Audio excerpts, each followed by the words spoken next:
I didn't sleep that night. I couldn't. Not in any familiar sense of the word. I never felt myself lose consciousness. No familiar lapse of time between dozing and waking. Just a strange continuity. The static droning in my ears warbled and morphed, growing louder and quieter at regular intervals. The rise and fall of my chest matched the undulating volume of static. I took a deeper breath and was nearly deafened. As I let go, the droning softened. I repeated this action several times to be sure. I couldn't tell if it was reacting to me, or if I was somehow in control. I needed this to end. I had to try something. I shut my eyes tightly, and in one long breath, I exhaled. As the air left my lungs, the buzzing in my ears subsided. I continued attempting to evacuate every last molecule out of my lungs, and the static diminished to a whisper. When it felt like I had nothing left to give, I coughed, choking the air out. It felt like my diaphragm was in my throat, but I held on, desperately eking out one last puff of air. My final spluttery cough echoed, and everything fell silent. The static was gone. It was so quiet now that I could hear the blood rushing in my ears. I shifted, and my organs squelched inside me. Taking care not to inhale, my lungs burned as my eyes squeaked open. I saw nothing. I blinked and was again greeted by a deep blackness. I turned my head to where the foot of my bed should have been, but became nauseated when I realized I was no longer laying down. I looked around, realizing now that I wasn't blind. I wasn't in my room. Wisps of gray light swirled beneath my feet and lapped at my ankles. The ground under my bare soles hummed with an energy I hadn't felt before. Despite being solid, I could see the floor ripple and swell. Small streaks of light zigzagged below me, like gamma particles in a cloud box. I was standing in a lake of shadow whose shores were beyond my sight. I felt a warm, tingling sensation around my toes. Looking down, I watched as fingers of light reached up from the ground. A strange mix of physicalities, the light pulsed and crackled, matching the rhythm of my heartbeat. Tendrils of gray and white began snaking their way up my legs, pulling out hairs as they climbed. The light continued to wrap itself around me, constricting me. As it laced its way around my waist, my belly convulsed and I fell to my knees, nearly doubled over. I had no idea how long I had been holding my breath. I needed oxygen.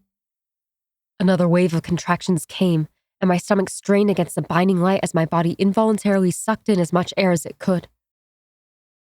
The air that entered my mouth was acrid, and my nostrils burned with the scent of ozone. My lungs were on fire from a lack of oxygen and the toxic atmosphere that surrounded me. The sound returned. A pianissimo whisper slowly grew into a noise that was more physical than oral. My eardrums vibrated with the intensity of it. The light loosened its grasp on me, falling into a diffused mist that blanketed the floor. The roaring in my ears grew even louder as I looked up to see a wall of gray light rushing towards me. I stood as the tidal wave of sound and light enveloped me. I closed my eyes and accepted my fate. I felt it crash into me. It was like I had been vivisected into infinitesimal slices, and each one was being slammed into a wall at 100 miles per hour. But just as quickly as it began, it was over. Everything was black once more.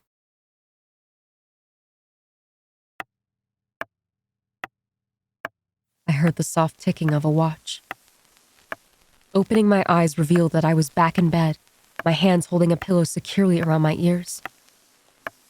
I thought the static had gone, but listening closely, it was there, almost inaudible. I needed to see my client.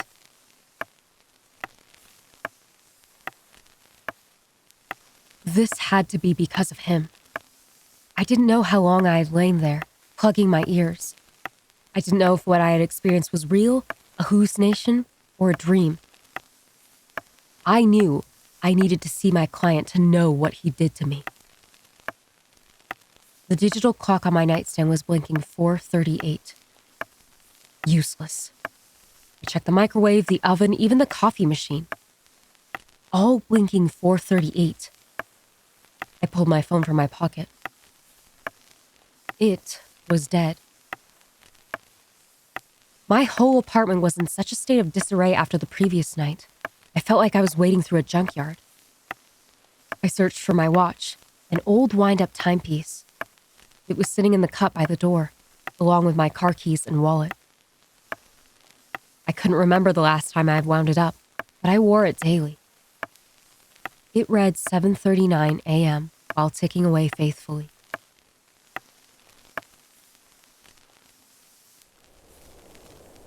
Speeding out of my apartment in yesterday's clothes, I hurriedly made my way to the parking lot. About halfway to my car, I heard footsteps coming up behind me. I quickened my pace, and just as I reached for the door handle, I felt a hand on my shoulder. I spun around, panic tightening in my throat. It was my client. We spoke at the same time. Did you follow me? It? My client repeated himself. The noise. Can you hear it too? Seeing my client here was almost as jarring as everything I had experienced to this point. In a flustered voice, I responded, "The static?" "Oh God, you do. You do hear it. You hear it." He sounded both relieved and defeated.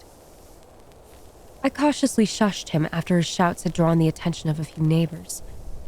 I smiled nervously while waving to them as they got into their cars. When he appeared to calm down, I asked him, "How did you know that? Why didn't you mention this in our session?" "I didn't know if you would believe me.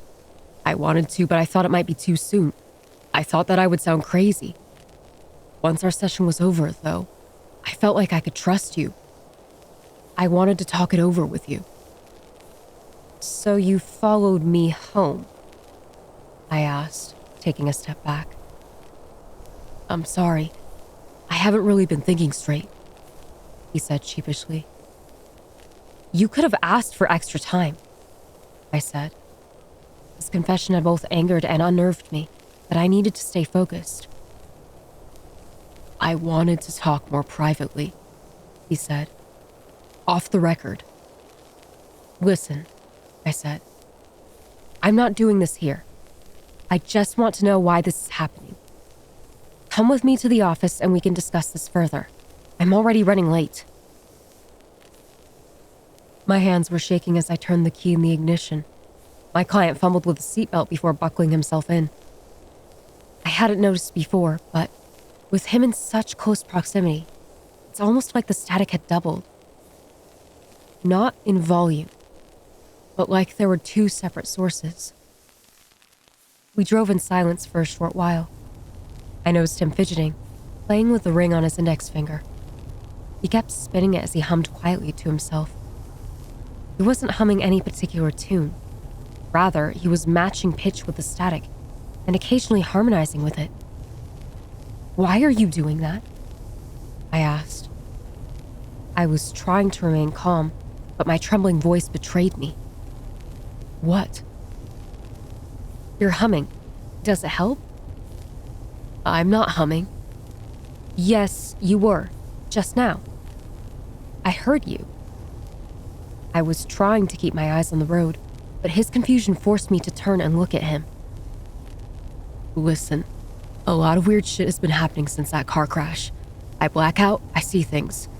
Shit that can't be real, but I know it is. You gotta help me, man." I turned my eyes back to the road, swerving slightly to get back in my own lane.